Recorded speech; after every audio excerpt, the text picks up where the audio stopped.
Cavalieri della Vista dal 1925, i Lions si impegnano in progetti a sostegno di persone non vedenti o ipovedenti da sempre. A Sestri, Levante e Casarza Ligure offrono screening gratuiti anche per udito e glicemia, con lo scopo di sottolineare l'importanza della prevenzione. Helen Keller nel 1925, appunto a una convention del Lion, ci chiese perché voi Lions che volete aiutare non vi occupate di noi non vedenti o ipovedenti.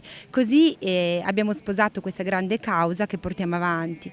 Poi il diabete può portare anche problemi ovviamente di vista e quindi il tutto si collega. Per realizzare questa a 2 giorni, 4 professionisti sanitari hanno offerto la loro prestazione a titolo gratuito. È possibile contribuire anche ad una raccolta fondi per donare un cane guida ad una persona non vedente. All'Imbiate, sempre Lion, è stata selezionata proprio una linea di sangue di cani per la guida dei non vedenti, che noi chiamiamo Angeli con la coda, per aiutare gli ipovedenti nella loro quotidianità. Sono cani ovviamente che l'addestramento è molto costosi. Ognuno di noi, oltre alle offerte, può fare qualcosa, cioè diventare una famiglia Pappi, rendersi disponibili a prendere un cucciolo di 2 mesi, tenerlo con sé per il primo anno di vita, portandolo in modo cadenzato ogni 4-5 settimane a fare delle piccole lezioni e poi dopo un anno poterlo lasciare perché può diventare un vero cane guida che aiuterà una persona non vedente. Ci sono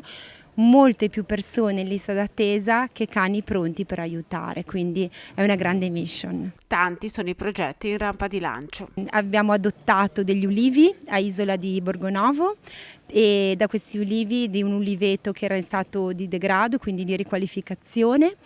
E poi ci sarà un importante evento che ci siamo inventati in marzo, che sarà il Ballo della Rosa, che pensiamo di organizzare in un salone delle feste molto importanti, di un hotel importante qua di Sestri Levante, e vorremmo donare tutto il ricavato per un'importante causa, cioè per regalare i sogni, cioè che si avverino i desideri dei bambini gravemente malati di tumore.